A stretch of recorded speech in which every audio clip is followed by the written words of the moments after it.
Greetings. This is the International Council for Small Business, and this is the ICSB Exchange webinars. We'll start in 10 seconds or less.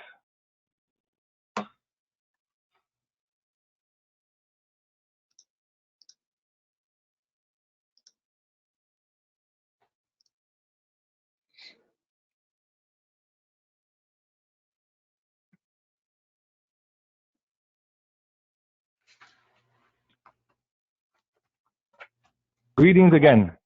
This is the ICSB, and this is the International Council for Small Business. My name is Ayman Tarabishi. I'm the ICSB Executive Director and Deputy Chair of the Department of Management at George Washington University. I am delighted to have two dear friends of mine for our webinar tonight. And the session is called Meet the Authors, and the book is The Entrepreneur's Guide to Risk and Decisions, Building Successful Early Stage. Let me first introduce the book authors here. Let me start with Dr. Eric Liguori, Professor Chair of Entrepreneurship and Executive Director of the Rowan Center for Innovation and Entrepreneurship, and also the USASB Immediate Past President, and also Dr. Thomas Pittz, Professor of Management at Sykes College of Business, University of Tampa. Eric and Tom, welcome to the ICSB Exchange webinars. How are you all doing? Let's start with Eric. I am great. We're excited to be here. Thanks so much for having us. Great. And Tom, how are you? How's everything going with you? Are you staying safe? Doing very well. Happy to be quarantined down in Florida where it's nice and sunny. Well, yes, we'll minimize risk here. So we're really delighted to have you here talk about your book. I know you launched the book at USASB, but I think we want to have it to be showcased to around the world, to ICSB members around the world. So what I'd love to do is ask Eric to start by presenting the book, the rationale of the book, and then have a full presentation on it, so a lot of people get to learn about what you have done and the time and hard work you've put. So Eric, the floor is yours. Thanks, Simon. Can you click me to the next slide, please? So, Tom and I were talking about this for, it feels like a couple of years before it really came to fruition. It started with an informal conversation in Taipei at the ICSB conference a couple of years back, and then that kind of led into some other discussions over time. Our main sort of pain point was that we have all these textbook options and nothing really felt like it was just easily digestible and practical and, theory sort of aside. We wanted something that was practical and tactical. We didn't want to create a tool that was designed specifically for students, because we both work in programs that work with both student startups, but also accelerator companies, incubator companies, and I guess other non-student startups. And so we wanted something that would work sort of across the board with that, something that was more versatile. So, number one, kind of going into this, we did not want to write a textbook. We had no desire to create multiple choice test banks. We had no desire to create instructor's guides, and we had no desire to create slide decks that went along with it, and for good reason. I mean, you can see our slides here. If we were creating the slide decks, the book would have never sold. But nonetheless, that's not what we do. We're not really slide deck, multiple choice, Scantron test type instructors. We aren't just primarily focused on working with students. We do work with students, but really we work with people who want to start ventures. And so we wanted to write a book that was really geared towards people who wanted to start ventures. And so that's kind of how we approached it. If you could hit the next slide, please. As we sort of dove into that, we wanted to make sure that we gut checked this practical value piece, that it was really digestible content, that it worked for entrepreneurs in a wide variety of spaces in different parts of the world, at different levels, both from seniors looking for an encore career in entrepreneurship to kids coming out of high school and saying, is college right for me, or do I want to go all in on a startup? We wanted something that just worked. And so we reached out to a couple of different people, Ahmed Osman, your current president of ICSB, Don Winkle, the president-elect of USASB, Tim Mescon from AACSB, just to get their feedback as we were kind of going through the process to make sure we were on the right path. And I think overall we're pretty happy with where we landed. On the next slide, Tom's going to share a little bit about the roadmap for the book and kind of the path we'll take as we move forward during this webinar. Thanks, Eric. Thanks, Simon. Appreciate being here. Yeah, so to piggyback on what Eric was saying, I think probably as a lot of you on this call, when COVID-19 reared its ugly head, I've been handling a lot of different phone calls from small business owners and previous entrepreneurs and students who came through my classes and consulting engagements that I've been on previously, all with, risk-based questions. How do we handle this? It feels like in addition to scrambling to get our content up online, we're also part-time psychologists for small businesses right now. And again, to Eric's point, our goal was to create a book that helped manage these initial ideas, help manage risk early on. There's going to be trade-offs everywhere. Money, time, resources in these early stage ventures are scarce. And we've just seen far too many really good ideas, and even worse, really good teams burn out before they can get going because of some of these early stage decisions. So again, it's based on our background of working with, at this point, probably innumerable startups and what they trip over early on. So it's about helping them decide where to spend time, effort, and capital, especially in these crazy times. The outline of the book, so as we tried to answer those questions, we really broke it down into 6 parts. 5 really, with conclusions, I guess, is number 6. What the entrepreneurial process, the startup process looks like, the reality of it. Partners, people associated early in your business, the networks that are so critical. And quite frankly, this is an area that's been missing in a lot of textbooks. And we spend a good deal of time, an entire part of our book on networks, sales, marketing, obviously critical, financing, and then some conclusions. Next slide, please. So in this process, as we talk about the process of entrepreneurship and business startup, call it the paradox of ideas, but really, I think a lot of you may be in a similar situation where we've heard so many ideas, the eyes roll back in the head, because we all know that ideas themselves are worth very, very little. What matters is the execution. And so we're engaged in a constant effort to push students beyond these thought experiments and into actual development of the business. The paradox probably exists in the sense that while the ideas themselves are without execution are worthless, if the idea isn't strong enough and hasn't taken a hold enough in the founder or founder team's mind, if they're not passionate about it enough, execution won't matter because they will give up. So it's got to be an idea. I'm less, when I focus with my early stage startups and students, I'm less focused on the idea, the merits of the idea itself, and more on how that idea appeals to them. Because I feel like a good team, and I think a lot of you are in the same boat, can execute in even some very mediocre ideas.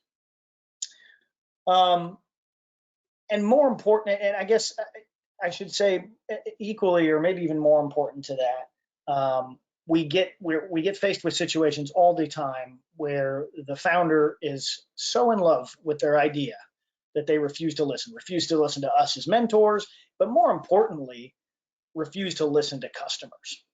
They're so convinced that everyone's going to love the product, that those early forays into the marketplace don't yield good results, and they just blithely push right past them without pivoting, without questioning some of their core assumptions. And in that case, those ideas that they've had are really probably worth less than nothing, because they'll never come to fruition without being able to listen to customers. So again, pushing past the idea itself into a quick, lean startup approach, modeling versus planning, right? Not spending a ton of time deciding the next path, but moving forward down a path, because what matters in execution in an early stage is growth. Founders and entrepreneurial teams, startups, small businesses should prioritize growth, because growth early on, almost above anything else, is what builds momentum. And with momentum in a business, especially early on, everyone's happy. So we really say, when faced with a decision that could go either way, prioritize growth. Now, this isn't to say, every probably seems like third or fourth small business owner or potential entrepreneur comes with an idea that they're so worried about the intellectual property around it, or protecting certain aspects of it, that they don't go anywhere. So that's another thing we are trying to avoid here. We're not saying that intellectual property and proper protection of it isn't important. In certain cases, it certainly is, but let's acknowledge the fact that it's expensive. And if we look at the pretty abysmal tech transfer rates that are out there in the marketplace, less than 10% on the high end, would suggest that intellectual property is probably a bit overrated. So again, it's pushing students beyond a concern of someone stealing their idea and a focus on outexecuting, outgrowing the competition.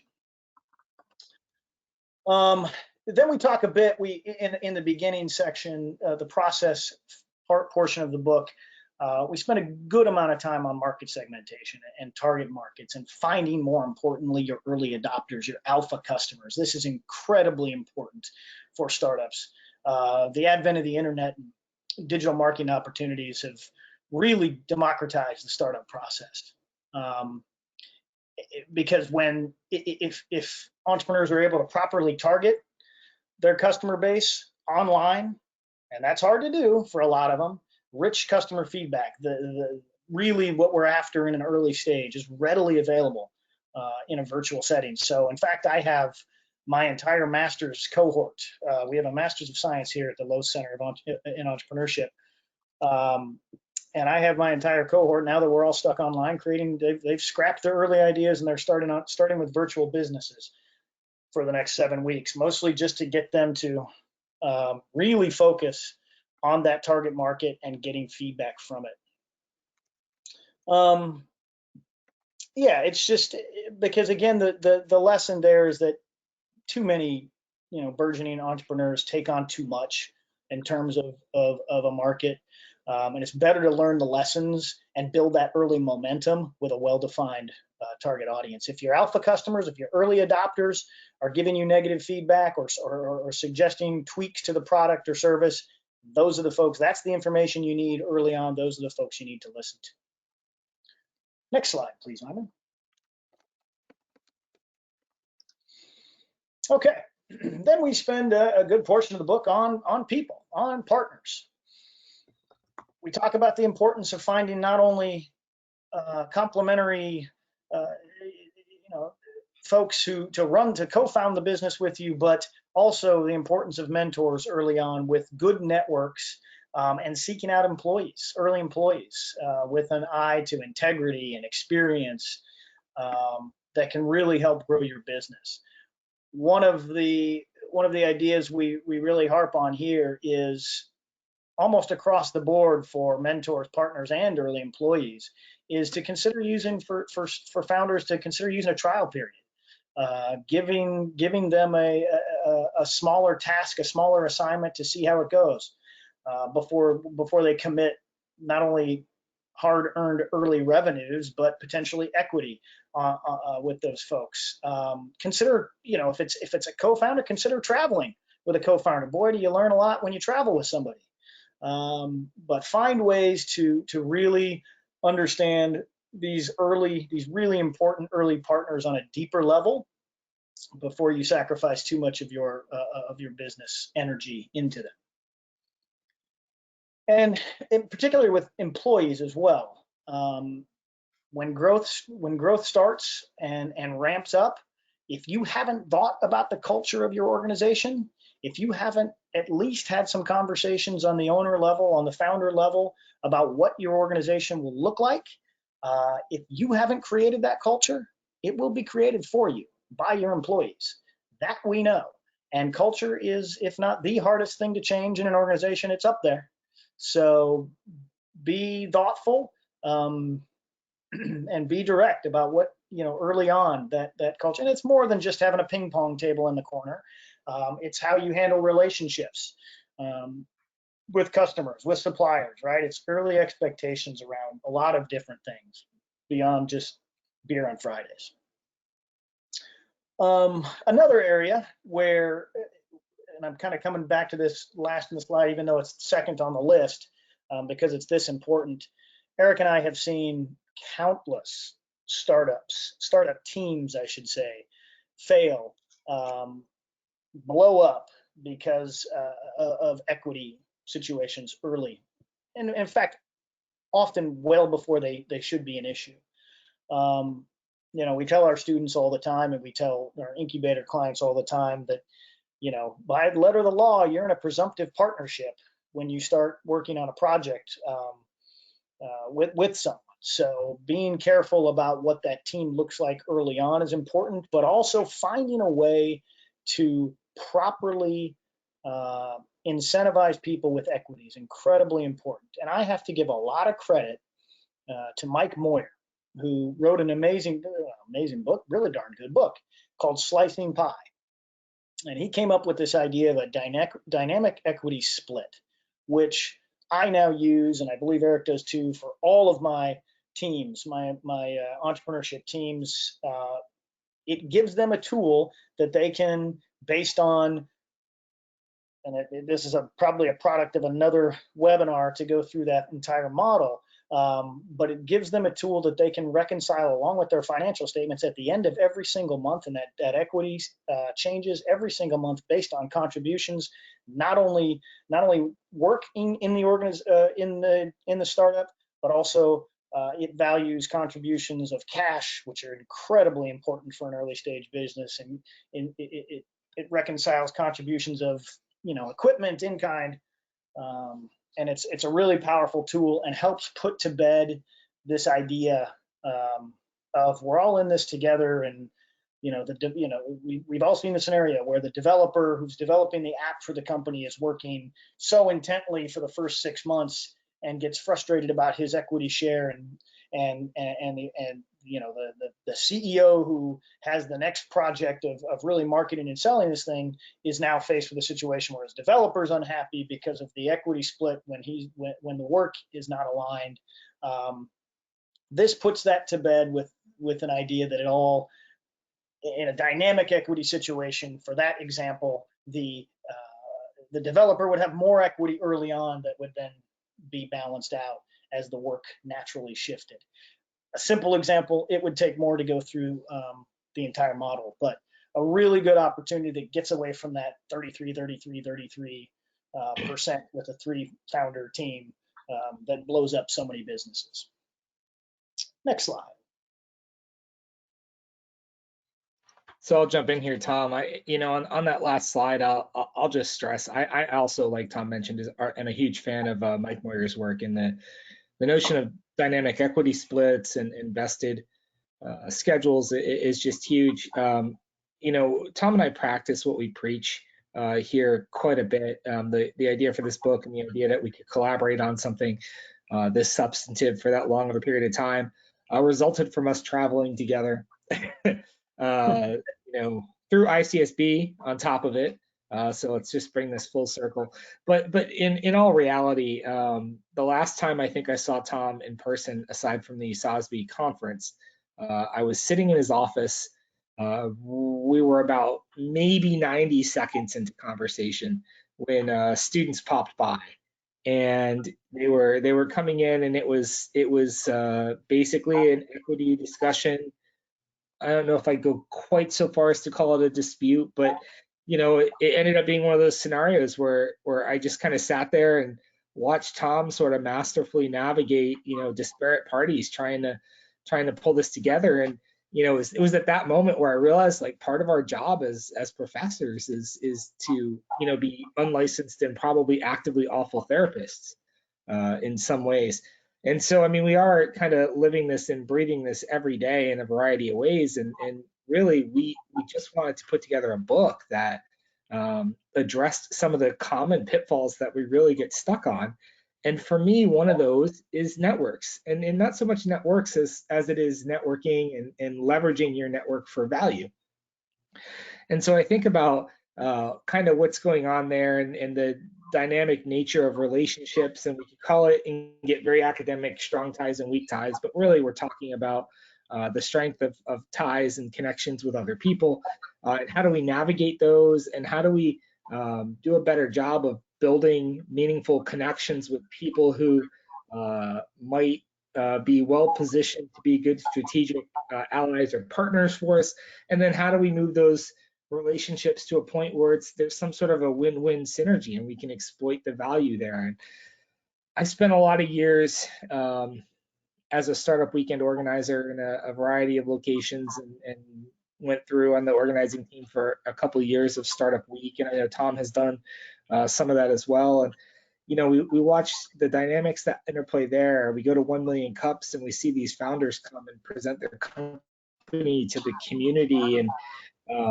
you know, watch as they try to network the room, and we take students to networking events, and we go to them ourselves. And you know, it's really not natural for a lot of people to go through this sort of networking process, and it's hard. But you know, the one story that really kind of stuck with my head and that led me to kind of push to say, like, we have to have a whole section and a whole part on networking, was just sort of watching this conversation. I had taken I take a group of students to a networking event, fantastic people there. And one of my students, and we're always as faculty really excited when they raise their hand and ask a question, right? Because it means they're engaged and, you know, found, you know, what we put together for them very valuable. But, you know, this kid, Bobby, raises his hand and he goes to the speaker, "What advice would you have for me on how to get an internship?" There's nothing inherently wrong with Bobby asking this question. Nothing inherently wrong with the forum for doing so. Maybe it would have been a better question to go up to the speaker afterwards and talk to. Maybe it would have been a better question to, you know, see if the speaker would hop on a quick phone call or grab coffee at a future time and talk about. But the speaker basically responded back and said, "You got to be more specific." And Bobby had this like deer in the headlights look. And the speaker said, "You know, what type of internship are you looking for?" And Bobby said, "I'm looking to gain some experience." And the speaker said, "Okay, but experience in what? Like, what's your major? What are you interested in?" And Bobby responded and said, "I'm a finance major, but I have a marketing minor, and I'm personable, and I'm a hard worker, and I could add value to any business in any department." And everybody that's listening right now has to have been through this scenario before, right? Like, you're trying to be the generic sugar cookie to everybody you're talking to. You just want to be liked, right? Like, I'll do anything, put me anywhere, just give me an opportunity. But that's a flawed strategy when it comes to networking and exploiting networks. So the speaker responded back to Bobby, and Bobby's kind of generic, "I'll do anything" comment, and said, "But what industry do you want to work in? What interests you? What are you passionate about?" And, you know, to the speaker's credit, he really he knew exactly what he was doing. And Bobby responded back and said, "You know, I like sports, and I ultimately want to get into sports finance. So if I could find something there, it'd be ideal." And the speaker said, "Now we're where we need to be. You're specific. I can connect you with my buddy John, who's a sports agent. He negotiates contracts for athletes. He's hired interns in the past. Let's see if there might be an opportunity and a fit there." And what was interesting about it is, as soon as Bobby said that last part, and mind you, this is an entrepreneur, aspiring entrepreneur I worked with for several weeks, a student that I had in class, that was the first time I thought, hey, I know someone who's, you know, a money manager for 100 professional athletes. And I never thought to connect Bobby, the finance major, with this particular person.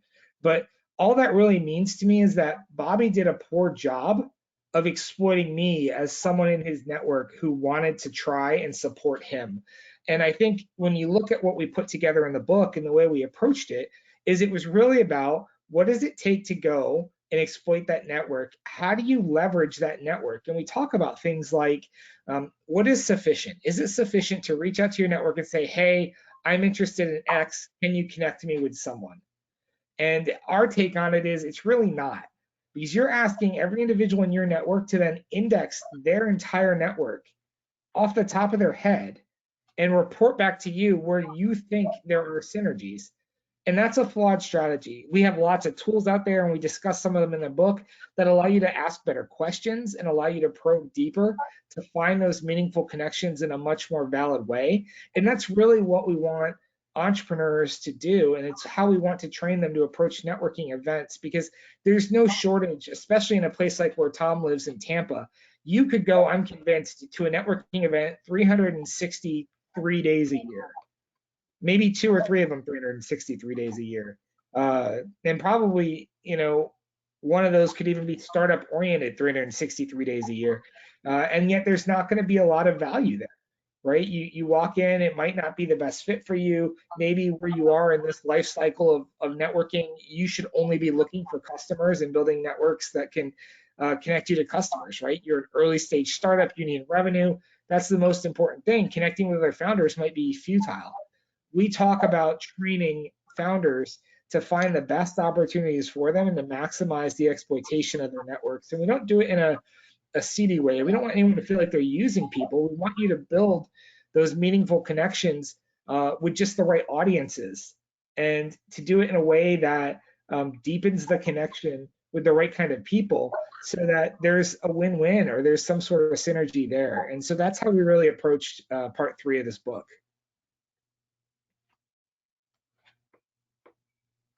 Next slide.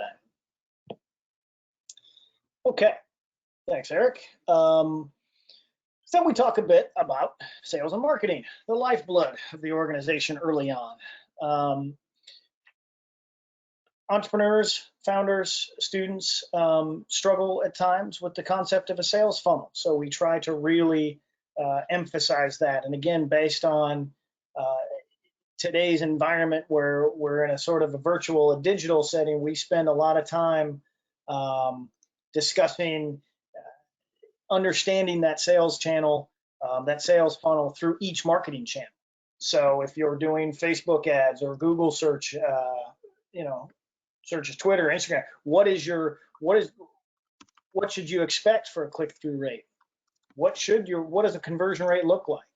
While digital marketing has democratized things, the conversion rate, the average conversion rate across all industries, as I recall, the last time I looked at it was about 2.3%. So it takes a lot of effort, and the cost per click can vary, but Google's over $2, Facebook's almost $2. So it can get expensive. Again, back to the idea of really developing a nice target market. And then an understanding of that sales funnel that you're not going to get. These entrepreneurs, tend to come out thinking that this product is going to change the world and everyone's going to love it. And the reality is that for every 1,000 leads, you get 100 prospects to get 10 customers, right? We all know this. And that's important information that we try to convey in the book as well. In addition to the more inbound marketing through digital channels, we also encourage guerrilla marketing strategies, right? The stuff that we know, writing articles, doing giveaways. Eric actually put me in touch with an idea called HARO, help a reporter out. There's reporters out there who are looking for experts to, because they've got a heavy job nowadays putting out content, and entrepreneurs can often get in front of a reporter through this method to really not only establish themselves as experts in the field, but promote a little bit of their business. Time-bound challenges work very well. There's a lot of digital market or non-digital marketing strategies in kind of a guerrilla marketing capacity that work very well. We also push in this book our budding entrepreneurs to look at their at marketing channels differently and potentially experimenting with pricing models in each channel. Another very common question that we get all the time from our startups is, well, what should I charge? And it's never an easy answer. And they always want it to be an easy answer. And what we try to encourage them to do is look at it from a 3-pronged approach, right? There's the competitive pricing strategy, right? What is is there a similar product on the market? Once we can get them past the idea that this product or service that they're offering is the only one and there's no competition out there, which is a flawed assumption. That just means you haven't looked hard enough. What's a competitive price look like? And sometimes it's not about pricing a product necessarily directly in competition to an existing service, but it's pricing it competitively enough against the status quo. However that customer is meeting that need, whatever their solution is now, what would encourage them? What would be a price to encourage them to switch to your solution? So certainly they need to be focused on what the competition looks like. We put them through the paces on understanding their industry and their competitors. Many choose a cost plus strategy. This one's as just it sounds. What does it cost to make? What are your cost of goods? What is the margin you're looking for? And then what usually ends up being the case for most is that they approach it with a value-based pricing strategy, which is what it's really more nebulous. It's the value that customers place on the solution. And that you don't know until you go out and test it. So we encourage our entrepreneurs to think about their sales channels, their marketing channels as experiments, right? As learning laboratories where we can use say, competitive price through our website or a cost plus through Facebook, and maybe a value-based in a retail location or something similar to gain knowledge of the market and what the customers are willing to pay. There's a lot of ways to get that information, again, looking at the market targeted correctly. And of course, because we operate and we encourage our students to operate with integrity always, if one of the pricing strategies, if we end up adopting the lower strategy, of course, it would be from a customer service and customer relations, customer retention standpoint, incumbent upon them to consider some sort of a rebate for those who paid more in a different channel. Then finally, once those channels have sort of been established and we're playing with this idea, the concept of customer acquisition cost and lifetime customer value are incredibly important for entrepreneurs as they evaluate the effectiveness of their sales and marketing efforts. Cost of acquisition is as simple as it sounds. I'm certain that all of you know what this is. It's basically what it costs you to acquire a new customer through the marketing channels. Lifetime customer value is how much it takes into consideration how much the average customer purchases throughout the duration of their life using your product or service. Independently, those are interesting measures. Those are interesting metrics, but more importantly, together, the ratio of the lifetime value to customer acquisition costs is something that is vital for entrepreneurs, we believe, to understand, and particularly if you're looking at funding at any point, a value of 3 to 1 or 4 to 1, which means you've got 3 or 4 to 1 times more value than it takes to bring in a customer, than it costs to bring in a customer, is ideal.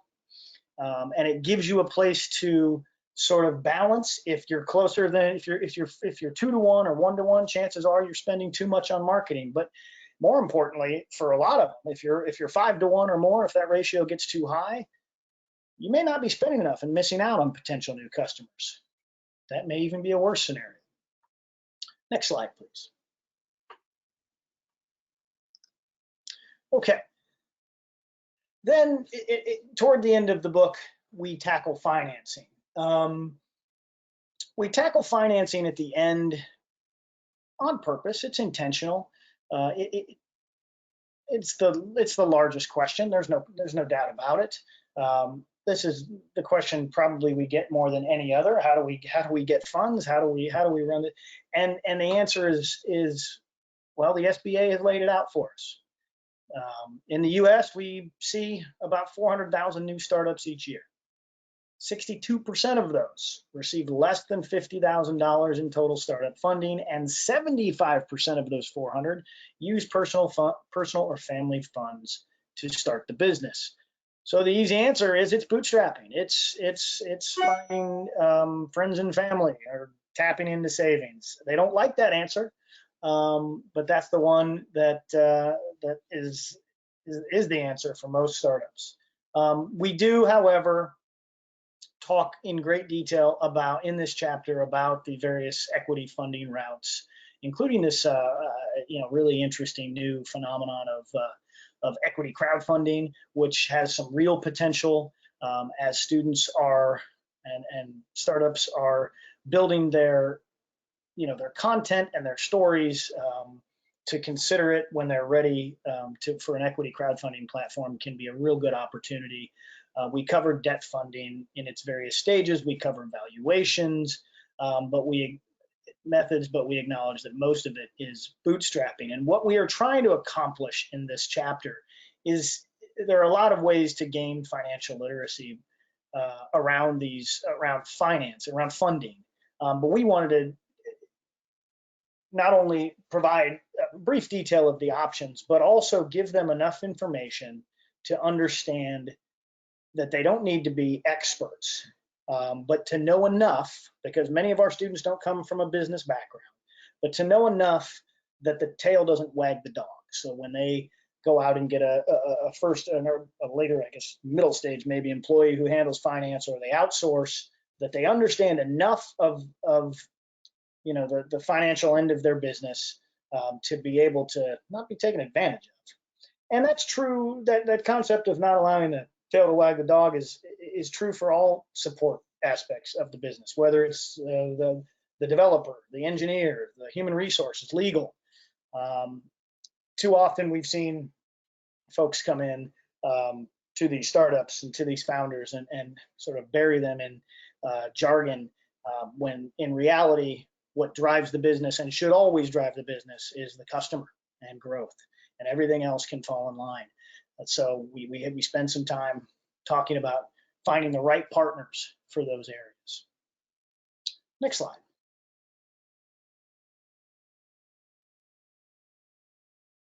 Eric, I think this one might be yours.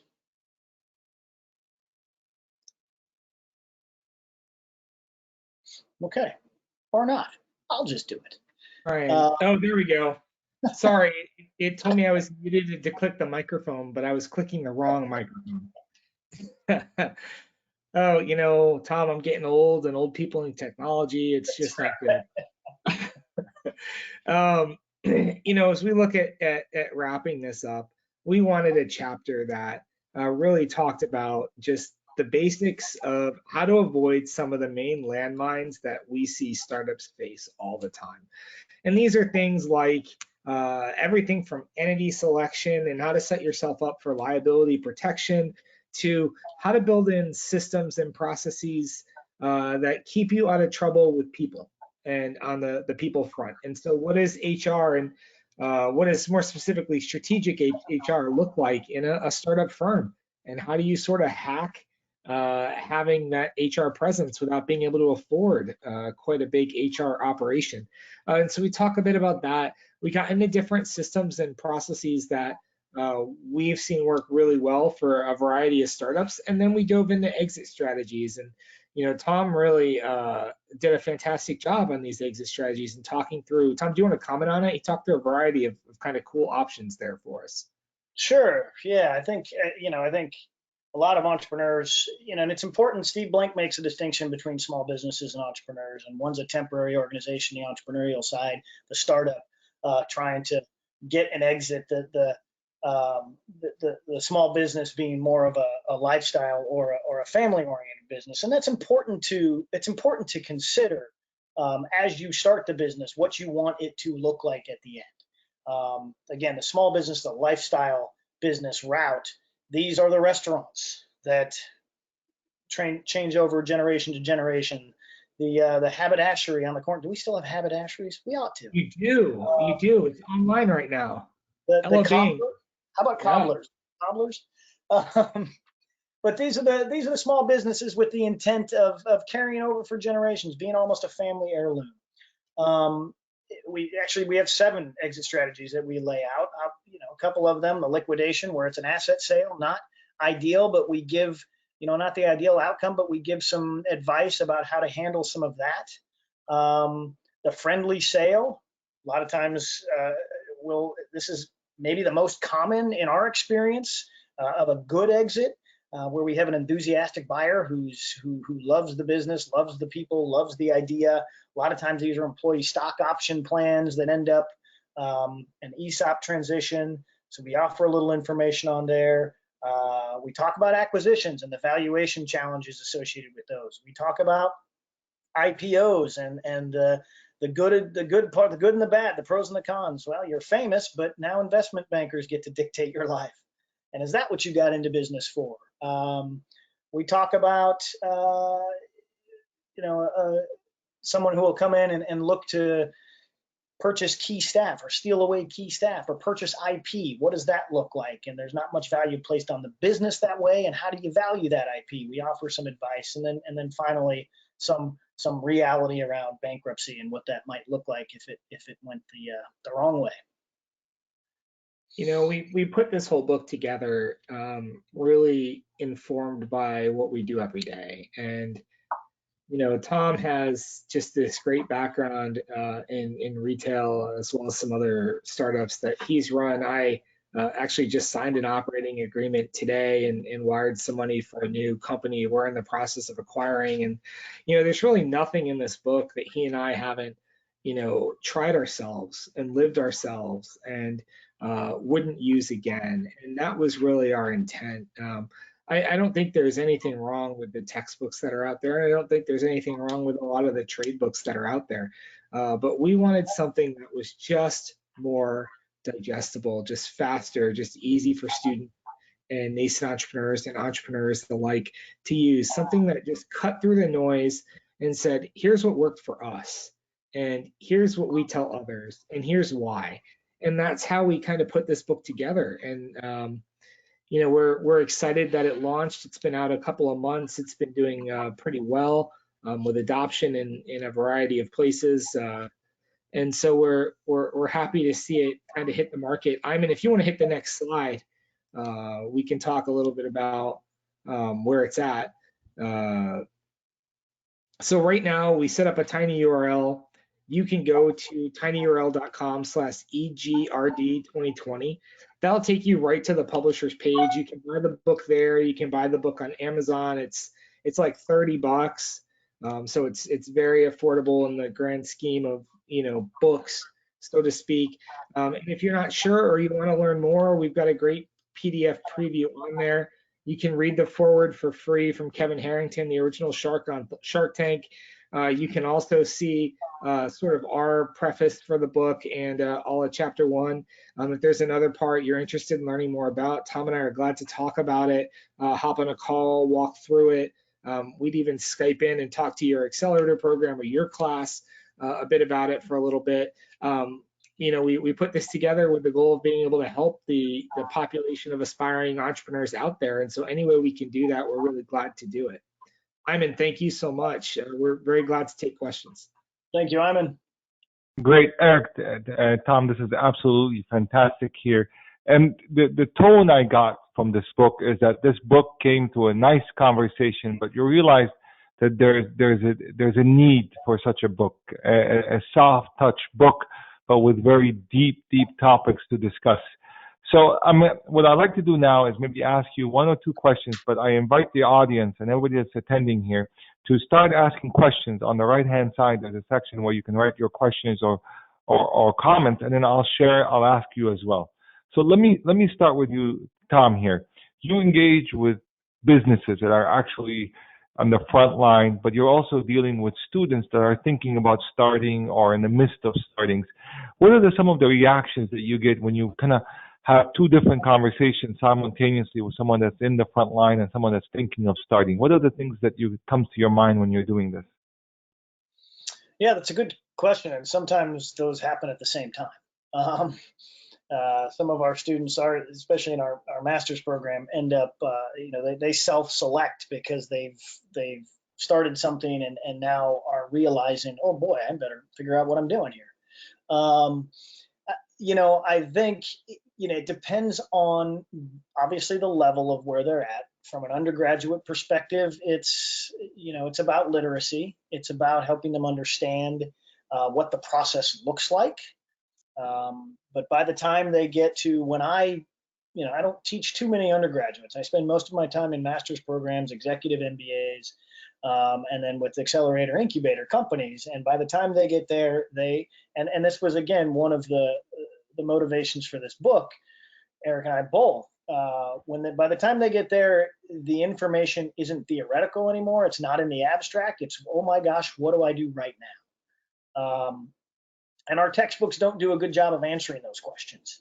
And quite frankly, there isn't always an answer to those questions. So it's about understanding that there are multiple options, multiple ways to go, and building some heuristics or at least enough information that these early stage companies and founders can make that decision feeling comfortable. Great. So I'm going to switch to Eric as well. Eric, you are always on the front line of finding innovation and creativity, and yet the question comes back to you again. Students can look at these innovation creativity with an awe, saying this is great to do and to start, but reality is a different thing. How would you react to this? Well, I would say that if you're looking for that, creativity piece, aside from some parts of the first chapter of the book, we're not that book for you. We really designed this whole book for people who are looking to start. We don't spend a ton of time on ideation. The time we do spend is more on evaluation and exploitation. We're really focused on helping someone with an idea move that idea forward in a way that sidesteps a lot of the landmines that we've seen others experience and we've experienced ourselves.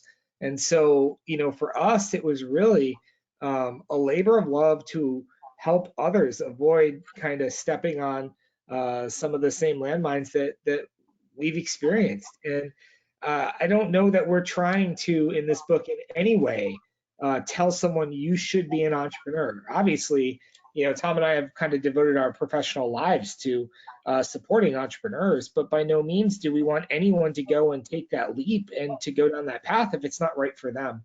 And so we want to help people find that. This particular book was geared towards people who have already kind of identified that that is a path they are interested in and they want to pursue. And so we put this together with the goal being to support them along that journey. And great. We have a lot of questions, so let me start asking here. So let me start the first one here. This is coming from Carlos here. And the question, and I'll ask Tom first here. What would be the most critical points within an entrepreneurship model, looking at the book that you've done? What would some of the things you say, listen, I really want you to focus on this, or this is what I think? Yeah, I think probably one idea can sum that up relatively succinctly, and that's action, execution, get out of your own way, build momentum, and move forward. There are so many, Eric talks about pitfalls, there are so many places where you can be paralyzed by decisions, right? How much money do I spend on, to develop a product? Where do we invest our advertising and marketing resources? It can be anything. And too often we see entrepreneurs and founders trip up on these early first questions, thinking that, or even things like spending 3 weeks developing a logo, trying to get it perfect. This is, it's the lean startup approach. Let's get something out there. At some point, consistency certainly matters. We're not saying that it doesn't, but if we're stuck somewhere, prioritize action. Yes, excellent. So another question here, and I'll go to Eric here. Eric, can you talk a little bit more about what you recommend when you recommend getting a patent? Oh gosh. So, patents are an interesting beast. I recommend obviously doing it before you make any sort of public disclosure ever. I often tell startups that I'm working with, at the point that you feel that you have something that is sufficiently different, that you can claim that it is sufficiently different, and you can do it with some level of face validity, go ahead and go down that process. Sometimes a little earlier stage in that where you're really not sure. I've had students talk with attorneys, and I'm not an attorney, so I want to walk a fine line there. But I've had students talk with attorneys that work through our programs, and when you're not quite sure what you have, we often encourage students to talk to their legal counsel, find an attorney that's friendly and isn't going to charge you an arm and a leg, and just look at what it's going to take to craft broad enough sort of statement set or set of claims that you can file that provisional patent. And I am a huge fan of filing that provisional patent, especially here in the US. And I know that varies in a global market with the utility there, but that provisional buys you some time, and it allows you to have a little bit of flexibility, I think, in fine-tuning what your specific, sort of novelness claims are. And so the minute I think you have something, I would say go ahead and file that provisional, knowing that it kind of starts a 1-year clock on you in the US. I don't believe that holds in Europe. So, if you've got something in the global marketplace, it probably requires a little bit more sophistication there. But certainly before you're making any sort of, overt public disclosure about what your specific secret sauce is, you want to protect that in some way. We have students and new ventures and community companies participate in idea stage and new venture competitions all the time. And sometimes they're doing that pre-patent protection. And then it just becomes a game of really coaching them to find ways to talk about how they create value and the traction they have without making a disclosure that causes them a problem in court, a couple of years from now. So it's definitely a fine line. And I think, well, I know because I was there, but Tom's program and mine, we both have a good internal counsel that's willing to work with our population of startups and help offer some free non-legal legal advice to advise people along the way. And that's a good resource that exists in many universities. And so I would say tapping into your university, even if you're not a student, can have some value there. So we got another question here, but it comes with a nice comment. First says, "This is a fantastic presentation, and I deal a lot with students, and they often ask me how to take risks. What is risk taking?" So I'm going to go back to Tom on this one. Tom, what do you think? Yeah. Well, I mean, risk taking is certainly putting something at stake that you have to swallow hard to lose, right? Gosh, how to encourage them to take risks? I think the best way, in my experience, is again to focus on that targeted market, so that you're not overextending yourself. So you've mitigated that risk. Adopt the lean startup approach. Develop the MVP, the minimum viable product that we all talk about in our classes. That low fidelity prototype if it's a product. Target the market and then get out there digitally. Again, the democratization of the digital frontier. Get out there and hit that target market on every platform that you find. A Facebook group, join a Reddit forum, right? Whatever, and start providing content out there, encouraging folks to visit your website or your Etsy store or whatever it is that you've set up, and get that. What you're trying to do, what I'm trying to accomplish with my students is I ask them all the time, what would it take? What information do you need before you're willing to cash out your 401k and spend your entire savings, or heck, if you don't have that, put your paychecks into this business? And because that's a very difficult decision to make. And I know from my standpoint, it was the hardest decision I made in my first entrepreneurial venture. What information do I need in order to get this done? Because, too many times it's a wing and a prayer, and it's, hey, I want to do this and let's start. And the best way to mitigate that risk and encourage that risk is to get that traction early through guerrilla marketing, digital marketing strategies. It really is. Great. This is actually fantastic. So let me wrap up this webinar here, and let me go back to Eric here. So Eric, if we're having a nice cup of coffee or tea here, and I ask you about your book, your feelings about the book, and how you want people to move forward with this book, or kind of your last thoughts about the book, the labor of love that you had with this book, what would you share here? What will come out from, not from your mind, but from your heart, if you may? Eric doesn't have a heart, Hyman. Oh, come on. I guess I'll pretend to have a heart for a moment then. We put this together really wanting to be helpful. And so, first and foremost, if you're reading this and there's some section of the book and you're like, this is crap, it's awful, first you need to know that that's probably a part that Tom wrote. And if it's not, I'm going to deny it. But in all seriousness, I hope you tell us, challenge our assumptions, because we all learn as we move forward together. Two, if there's something that you have more questions on, or you need more information for, Tom and I are very easy to find. We're very willing to talk to new people. I think Ayman would attest to that. So if we can be helpful to you in any way, reach out to us and let us know. Like I said, if you want to, get this in front of, some companies in your accelerator program, some students in your classroom, and you want us to talk with those people, or to Skype in or Zoom in and have a chat, we're glad to do it. We're glad to make ourselves available. We have no delusions about any sort of wealth from this book. I don't think we even have it set up to be profitable to us in any way. It was never about money. It was really about sharing the knowledge we've gained. I think, that we all do better as a society when entrepreneurs flourish and when entrepreneurship grows and jobs are created and wealth is built. And so anything we can do to continue to support economies, developed or otherwise, around the globe in this regard, we're glad to do so. And so I hope people find this book useful. Great. Tom, what about you? What would you say if somebody says, I need your book, can you please let me know, the heart of it? What you wanted me to capture in this? What would you say on this? And kind of what do you think of the future as well with this book?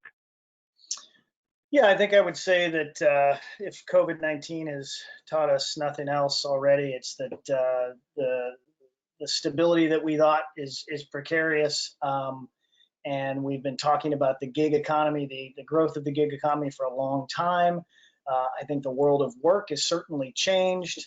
I think the future holds a lot of promise for entrepreneurs. The challenge is getting over, again, that risk that you mentioned before, and quite frankly, the psychological and emotional toll that being an entrepreneur puts upon you. And we hope that this won't have all the answers, but by prioritizing action, by providing some guideposts along the way, hopefully at least there's something to follow. With that, I want to personally both and on behalf of ICSB and to thank you for your time and effort to coming to this ICSB Exchange webinar.